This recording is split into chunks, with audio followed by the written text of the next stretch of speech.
Good morning all of you. तो आज हम लोग पढ़ेंगे new topic versatile nature of carbon. Versatile nature होता क्या है? जैसे हम लोग पिछले वीडियो में आप लोग देखे होंगे कि why carbon has tendency to form more and more compound. Carbon का एक खूबी होता है कि वो बहुत सारा कंपाउंड को बनाए, यही इसका यूनिकनेस है। और क्यों होता है ये? क्योंकि इसका नेचर ही है वर्सेटाइल, मतलब इसका बहुत बहुत बोल सकते हैं, मतलब एक्सक्लूसिवली प्रॉपर्टी है ये। इसका ऐसा एक खूबी है कि बहुत सारा एलिमेंट के साथ शेयर करके, इलेक्ट्रॉन शेयर करके बहुत सारा कंपाउंड बनाता है। तो देखते हैं इसका क्यों बनाता है। Because of टेट्राकोवैलेंसी। टेट्राकोवैलेंसी होता क्या है? ठीक है, टेट्राकोवैलेंसी जैसे carbon has 4 electron in their valence shell and it only form compound form covalent bond by sharing of electron. इसका खूबी है कि हमेशा ये जब भी कंपाउंड बनाएगा bye sharing of electron, electron को शेयर करके बनाएगा। ये कभी भी आयनिक कंपाउंड नहीं बनाएगा, हमेशा कंपाउंड बनाएगा बाय शेयरिंग ऑफ इलेक्ट्रॉन। जैसे एक इलेक्ट्रॉन यहाँ से शेयर कर लिया, एक इलेक्ट्रॉन यहाँ से शेयर कर लिया, एक इलेक्ट्रॉन यहाँ से शेयर कर लिया, और जो कंपाउंड बनाया कोवेलेंट कंपाउंड बनाया। ठीक है, तो देखते हैं ये क्यों बनाता है, कोवेलेंट ही कंपाउंड क्यों बनाता है, आयनिक कंपाउंड क्यों नहीं बनाता है। इसके पीछे रीजन क्या है वही हम बता रहे हैं। इसके पीछे रीजन ये है कि जैसे हम लोग पढ़ेंगे atomic number that is equal to number of electron and that is equal to number of proton. तो इसका क्या जो न्यूक्लियस ड्रॉ कीजिए 6 प्रोटॉन इसका रहेगा। ठीक है, तो इसमें 6 न्यूट्रॉन भी रहेगा। ठीक है, 6 न्यूट्रॉन और 6 प्रोटॉन। इसका सेल में क्या है, टोटल कितना इलेक्ट्रॉन है? 6 इलेक्ट्रॉन। पहले सेल में 2 इलेक्ट्रॉन और फिर 4 इलेक्ट्रॉन, मतलब 6 इलेक्ट्रॉन को होल्ड करके रखा है 6 प्रोटॉन। ठीक है, अगर ये C4 माइनस एनायन बनाएगा, ठीक है, अगर 4 इलेक्ट्रॉन को और गेन कर लेता है, लूज का कंडीशन हम बाद में देखेंगे, पहले हम देखते हैं क्या C4 एनायन, मतलब ये और 4 इलेक्ट्रॉन को गेन कर लेता है, और 4 इलेक्ट्रॉन को गेन कर लेगा तो कितना हो जाएगा? अभी 6 है, कितना टोटल 4 5 6 और 4 गेन कर लिया, मतलब 10 इलेक्ट्रॉन हो जाएगा। कितना हो गया? 10 इलेक्ट्रॉन, मतलब टोटल, मतलब 6 प्रोटॉन को पहले कितना होल्ड करके रख रहा था? 6 प्रोटॉन 6 इलेक्ट्रॉन को होल्ड करके रख रहा था। मतलब पहले कोई फैमिली में 6 मेंबर था, जो उसको मतलब 6 मेंबर था, 6 बच्चे को रखे थे। ठीक है, अब क्या होता है, और 4 बच्चे बढ़ जाते हैं, तब वो 6 मेंबर का थोड़ा सा और क्या हो जाएगा, उसको बोल सकते हैं रिस्पॉन्सिबिलिटी और बढ़ जाएगा कि 4 मेंबर को और कैसे रखें। ठीक है, तो ये बहुत डिफिकल्ट हो जाएगा। तो इसी तरह ये टोटल 6 इलेक्ट्रॉन 6 प्रोटॉन 6 इलेक्ट्रॉन को आराम से होल्ड करके रख सकता है, और 4 इलेक्ट्रॉन बढ़ा देंगे तो कार्बन एटम को बहुत डिफिकल्ट हो जाएगा कि इलेक्ट्रॉन को पकड़ के वो रख सके। इसलिए ये हमेशा 4 इलेक्ट्रॉन को लूज नहीं करता है। क्या करता है? ये शेयर करता है, 4 इलेक्ट्रॉन को शेयर कर लेता है और अपना ऑक्टेट पूरा करके कंपाउंड बनाता है। That is why it only form the covalent compound. First point में हम लोग क्या देखे थे, carbon has atomic number 6, so it has 6 proton and 6 neutron. जो भी हम बताएं कि अगर 6 प्रोटॉन है तो 6 न्यूट्रॉन भी होगा। ठीक है, और इट फॉर्म C4 एनायन, मतलब अगर 6 एनायन ये बनाना चाहता है, मतलब और 4 इलेक्ट्रॉन का एडिशन होगा तो 10 इलेक्ट्रॉन हो जाएगा। मतलब अब 6 प्रोटॉन 10 इलेक्ट्रॉन को होल्ड करके रखेगा कि नहीं रख पाएगा, इसीलिए ये कभी भी ये क्या बनाता है, आयनिक कंपाउंड नहीं बना सकता है, मतलब 4 इलेक्ट्रॉन को लूज नहीं कर पाता है। That is why it form covalent compound bye sharing of electron. और नेक्स्ट पॉइंट ये है कि अगर यहाँ हम क्या देखे थे, ये 4 इलेक्ट्रॉन को एडिशन हो रहा, मतलब एडिशन ऑफ 4 इलेक्ट्रॉन, क्यों, मतलब गेन कर रहा, गेन नहीं कर सकता। अब हम देखते हैं कि ये 4 इलेक्ट्रॉन को लूज क्यों नहीं कर सकता, मतलब छोड़ क्यों नहीं सकता। अगर जैसे कार्बन जो है वो बहुत ही छोटा एलिमेंट है, carbon is very smallest element. ठीक है, sorry, the size of carbon is very small. ठीक है, size of carbon is very small. ठीक है, मतलब कार्बन का साइज जो रहता है बहुत छोटा रहता है। जैसे कोई भी आप छोटा चीज को तोड़िए, मतलब ठोस चीज को, तो उसको तोड़ने में हमको ज्यादा ताकत लगेगा। यही उसके कंपैरिजन में कोई बड़ा चीज को तोड़िए, उसको तोड़ना आसान होगा। क्यों? क्योंकि छोटा छोटा मटेरियल कोई भी रहेगा तो उसका जो है इंटरमोलिकुलर फोर्स बहुत ज्यादा रहेगा, ठीक है, इसलिए इसको तोड़ना बहुत मुश्किल रहेगा, ठीक है। तो कार्बन का साइज इतना छोटा होता है कि ये 4 इलेक्ट्रॉन को लूज क्यों नहीं कर पाता। मतलब कोई भी ठोस चीज को जब हम तोड़ते हैं तो ठोस चीज को तोड़ेंगे तो ज्यादा अमाउंट ऑफ एनर्जी लगेगा, वही हम उसके कंपैरिजन में थोड़ा बड़ा चीज को तोड़ते हैं तो उसमें कम एनर्जी लगेगा। तो कार्बन इतना छोटा होता है कि इसको तोड़ने में बहुत सारा अमाउंट ऑफ एनर्जी लगता है और it become very difficult to lose 4 electron.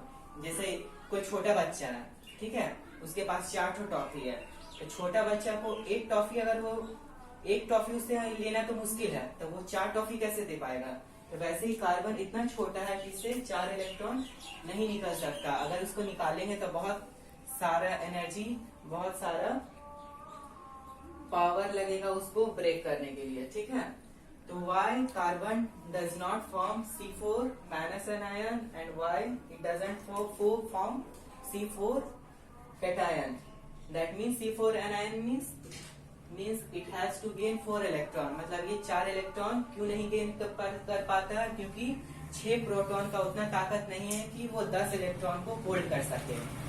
और ये C4 कैटायन, ठीक है, C4 कैटायन क्यों नहीं बनाता, मतलब 4 इलेक्ट्रॉन लगातार वो लूज इसलिए नहीं कर पाता क्योंकि वो इतना छोटा है।